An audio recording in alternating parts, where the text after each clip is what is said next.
Welcome to episode 4 of the Soulful Menopause podcast. Today we're looking at the symptoms of menopause and how you can move from feeling crappy about it all to feeling empowered. Welcome to the Soulful Menopause podcast. Discover how to transform the chaos of menopause into vibrant health and a soulful life you'll love. I'm Sally Love, natural nutritionist and soul wisdom coach. I want you to experience a soulful menopause that'll guide you into the best years of your life.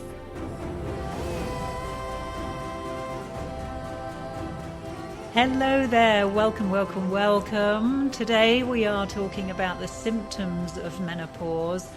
And really, they are endless. Now, we all know about the hot flushes, the mood swings, the weight gain, and some people are more aware of like anxiety and depression and memory problems and vaginal dryness and sleep issues. Oh dear, but there are many other symptoms that can arise that actually just get overlooked or labeled as a mystery illness or basically simply not attributed to menopause in the first place. Now, when perimenopause begins, all sorts of health issues can arise. So it can really feel as if your whole body is falling apart on you. I certainly felt that way. And you can find yourself going through a period of time where you seem to just have one health issue arising after the other. And this can leave you feeling disempowered, confused, and really, out of control of your own body. And it's a really horrible place to be. So today we're going to take a brief look at what on earth is going on with your body to cause all these mysterious symptoms. And then we'll see how we can turn it around from feeling crappy and out of control of our bodies to actually feeling empowered. Now, your hormones affect your whole body. In fact, they affect the way that you feel and the way that you think as well. They affect your stress response, your heartbeat, your hunger, thirst, digestion, your blood sugar levels, your metabolism, your body temperature, your sleep-wake cycle, your mood, your libido, your immune system, your muscle mass, your weight, your energy, your bone health, your ligaments, your skin, your soft tissues, your lubrication, your hair, your brain. And those aren't all the areas that hormones have an influence on you during menopause. There are more. So as you can see, pretty much anything goes.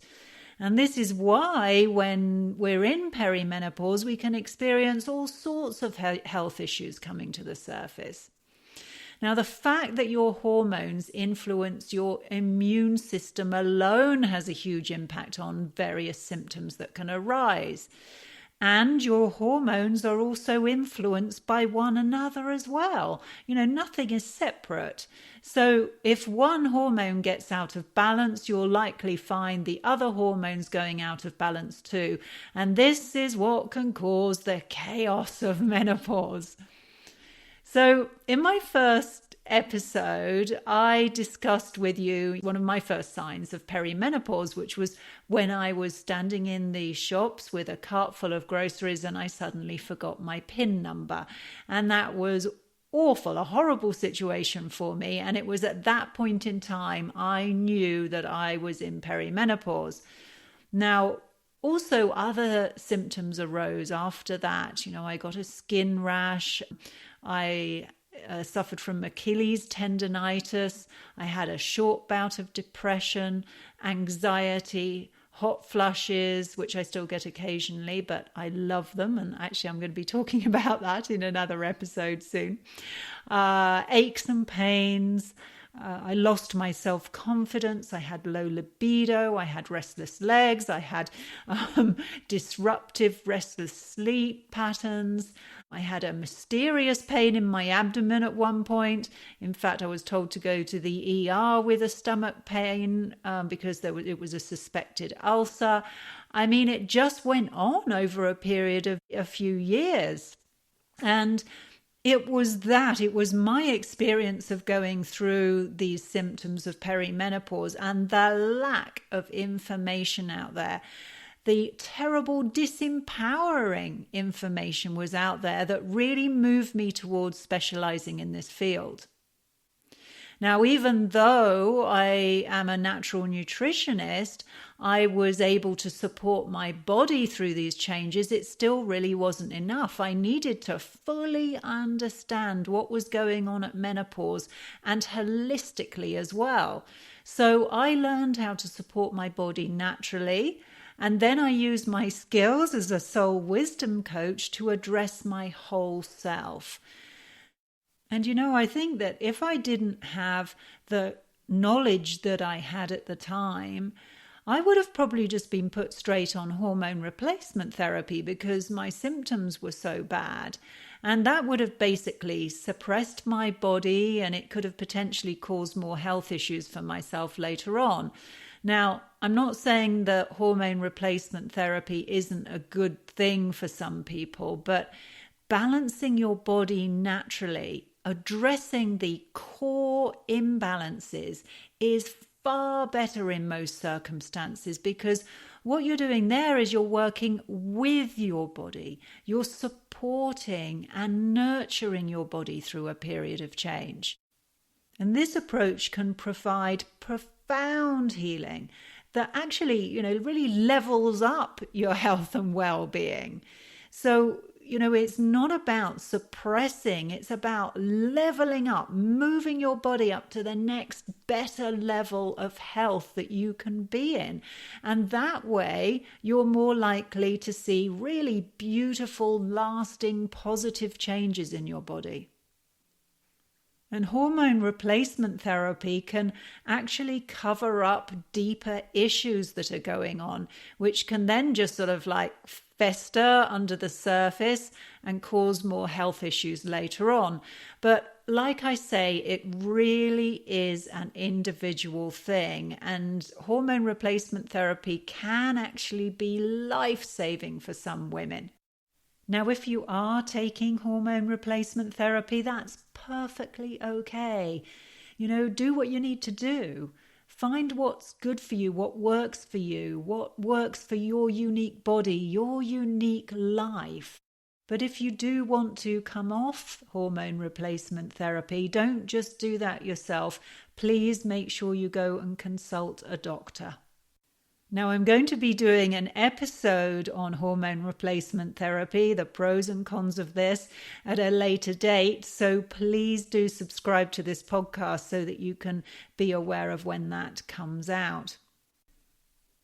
Now, memory problems are very common for menopause.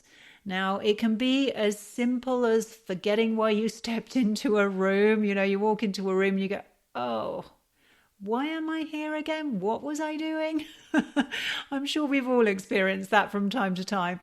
You can also forget what you were talking about halfway through a sentence. That certainly happened to me. I remember being at a party and talking away halfway through a sentence. I totally forgot what I was saying. And then I was like, I felt so silly. It was really embarrassing. But then also you can find that you can't concentrate well or retain information as well as you used to.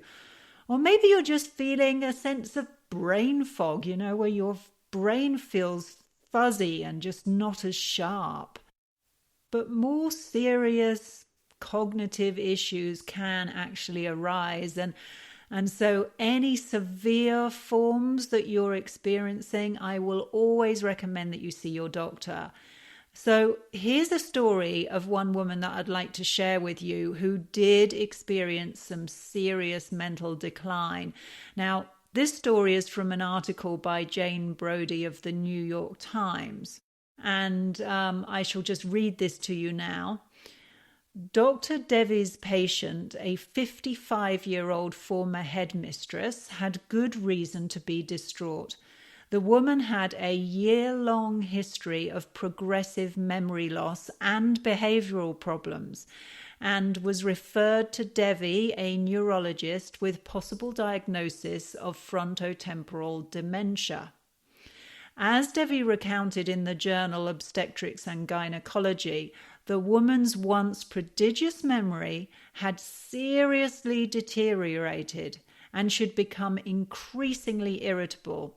She had difficulty organizing tasks, keeping track of belongings, making plans and seeing them through. Yet the results of medical and neurological tests and brain scans were normal. Noting that the woman had gone through menopause a year earlier, Devi traced her symptoms to the decline in estrogen stimulation of the brain that occurs in all women at menopause with varying effects. Some are more sensitive to falling estrogen levels than others. Now, I'm pleased to say that this woman made a full recovery. Her learning ability and memory not only returned to normal, but she was able to complete a graduate program and take on a new leadership position in education. Now, Dr. Devi is a neurologist who says that 60% of women go through menopause-related cognitive impairment. So it's a very common symptom of menopause. Now, one really interesting point that I want to note from this is that this woman had seen obviously a few doctors. She had been going for tests and she was getting normal test results. So they weren't finding anything specifically wrong with her. And I know that there are so many women out there going through this process right now. You may well have been through it yourself, where you get all of these various symptoms coming up. You go to see the doctor, you have all of these tests, and your tests come back normal. Now, on one level, that's really great news because you know that there's nothing seriously wrong. But on another level, you don't have answers. You don't understand why. Why have you got all of these strange symptoms coming up, one after the other? So perimenopause, when all your hormones are in that total chaos, they can most certainly cause all sorts of different symptoms because your hormones actually affect so many different processes in your body. Now, referencing that article in the New York Times again, it mentions a really interesting study that was conducted by Dr. Greendale, who is a specialist in women's health from LA, California.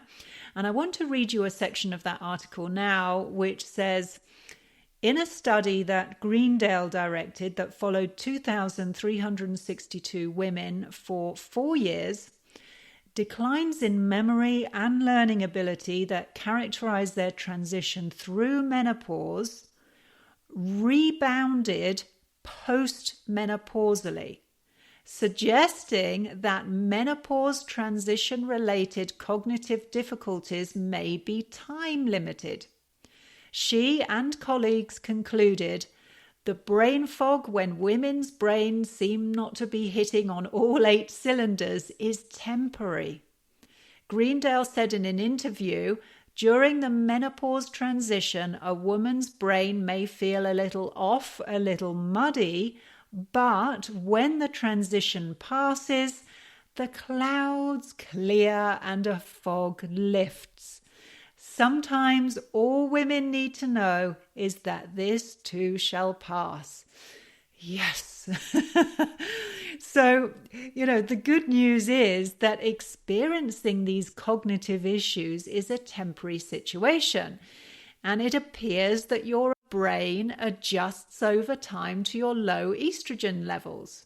This adjustment actually happens at post-menopause. So not only, as I mentioned in a previous podcast episode, that post-menopause is a time when we step into our more powerful, empowered, balanced selves with more energy, but our brains function well again. Yay!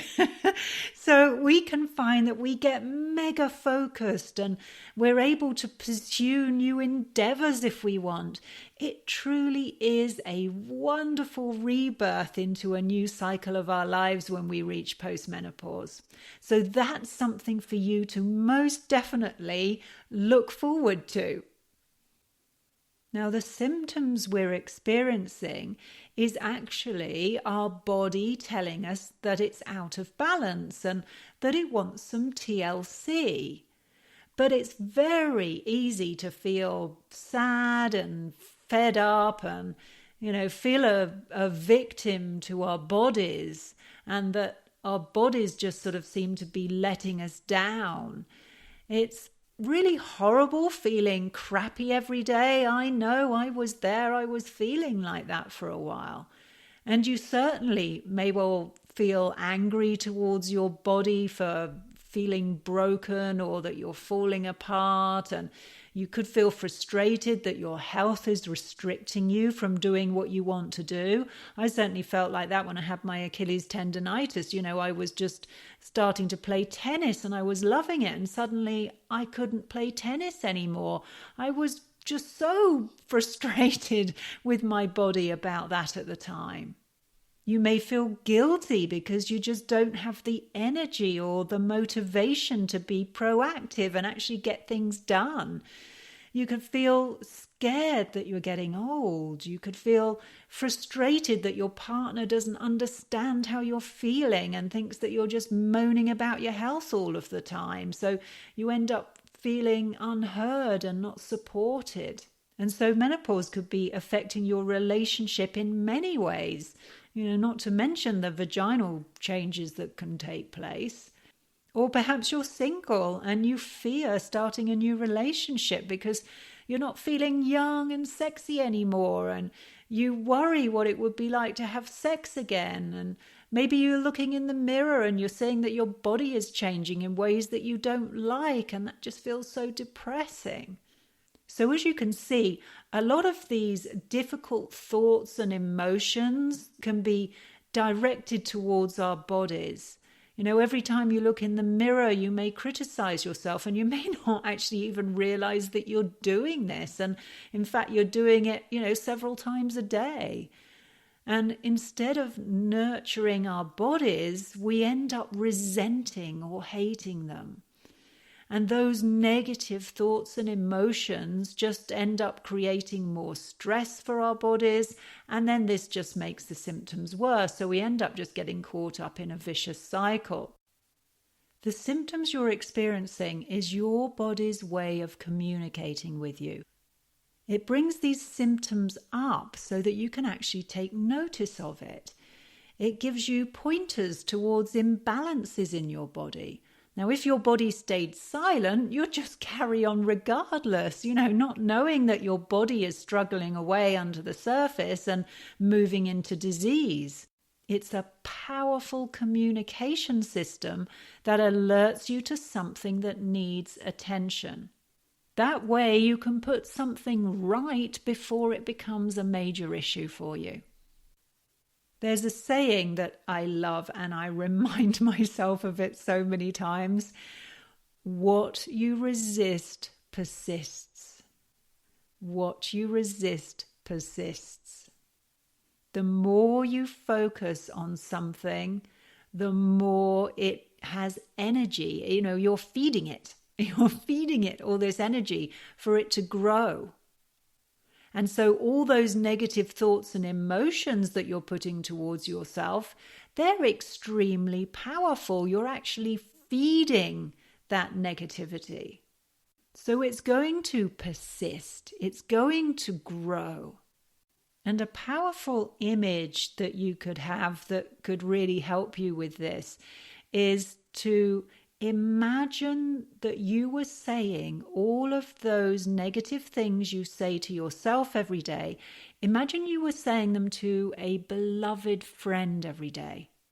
What would that do to your friendship? Your body is your friend. It will always do its best for you with what it has and what it's given. So simply making a point of speaking to your body in a loving, nurturing way every day can make a massive difference to your health during menopause. Remember, the symptoms you're experiencing is your body's way of communicating with you. Listen to it just as you would a beloved friend who's going through a really hard time. And please know that you don't have to suffer through these symptoms. You don't have to have all of these symptoms, because once you start actually working with your body and nurturing your body through menopause, you'll gradually see these symptoms just going away and balancing out. I was able to heal all the symptoms I was experiencing through natural nutrition and my soul wisdom coaching. And once you understand what's going on for you on a core level, you can do the same. Just because you're going through menopause doesn't mean that you have to suffer through the process. So for the next 7 days, try speaking to yourself, speaking to your body in a loving, nurturing and supportive way. Just as you would for a dear friend who's going through a really hard time. And please do get in touch. I would love to hear how this works out for you. Now, I do also want to mention here that, of course, not all ailments may be attributed to menopause. As a holistic nutritionist, I always look to the root causes of symptoms, and that's different for everyone. Plus, being a nutritionist, I'm not a doctor, so I don't diagnose. It's really important, if you're worried about any health issue, not to just put it down to menopause and ignore it, but to go and see your doctor for a diagnosis. See a doctor that you feel comfortable with, someone who will honor you, honor your intuition, who will have the time to listen to you. And I always recommend naturopathic doctors, because most of them don't stop at the symptoms. They'll actually look beneath that to the root cause. And once you know the root cause, you're empowered, because you can treat that root cause and then bring your body back into balance. And as I said, up-level it at the same time. I hope you found this episode helpful. Please subscribe to my podcast so that you get a reminder every week about stepping back into living a soulful menopause. And I would love to hear your stories and comments, so please do get in touch by leaving a review. To find out more about how you can live a soulful menopause, please visit soulfulmenopause.com. I'm really looking forward to being with you again soon. Bye for now.